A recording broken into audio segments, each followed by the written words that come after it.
I motioned toward the chair in front of my desk. "Have a seat, Cap." He sauntered toward it and sat down. I picked a pencil up from my desk and began to twirl it between my fingers.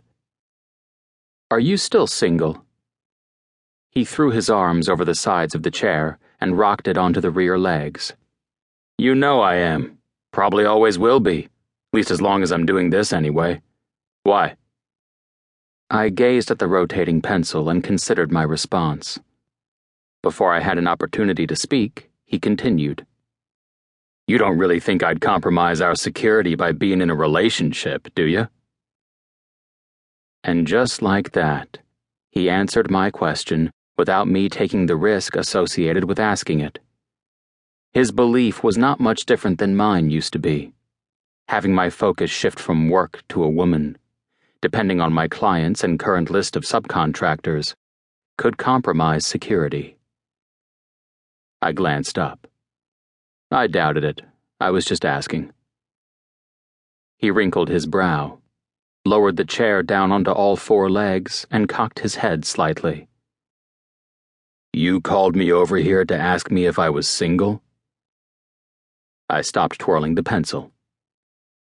"That is correct." I held the pencil firm between my thumb and forefinger, hoping to capture his attention or divert his train of thought from where I suspected he may go. When he spoke, it was apparent my little trick didn't work well. "What the fuck's going on, Trip?"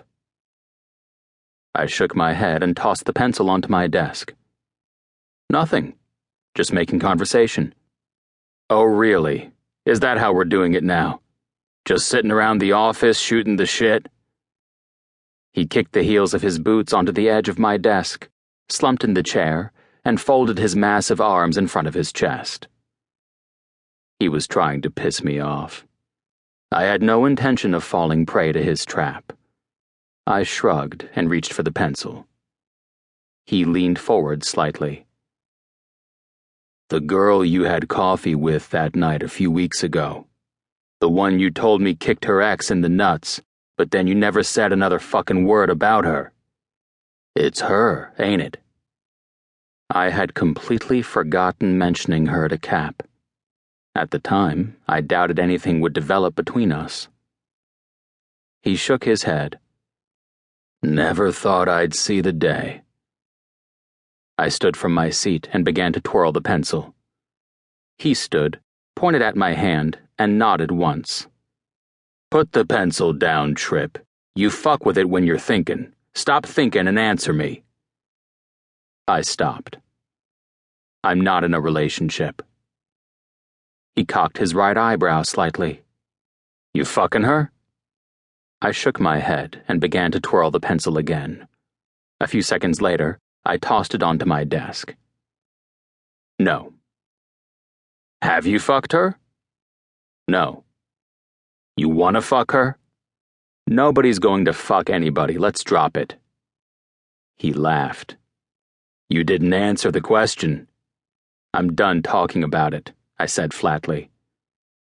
"Well, that answers it," he said. "One more." I crossed my arms in front of my chest and flexed my biceps, hoping to discourage him from prying any further. "One more what?" "Question," he said.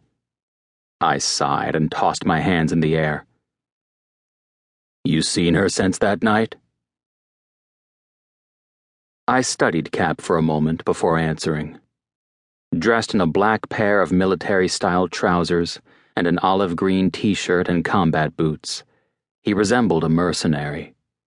Beneath the right sleeve of his shirt, the USMC tattoo on his arm acted as a deterrent to those who would be foolish enough to challenge his 220-pound muscular frame. I didn't need a reminder of who he was. I knew better than to try to tell him anything but the exact truth. Out of respect. I met his gaze. "I have, yes. We've had coffee and we've gone out to eat a few times. That's it. We're not in a relationship, if that's what you're asking." It had only been a little more than 2 weeks since we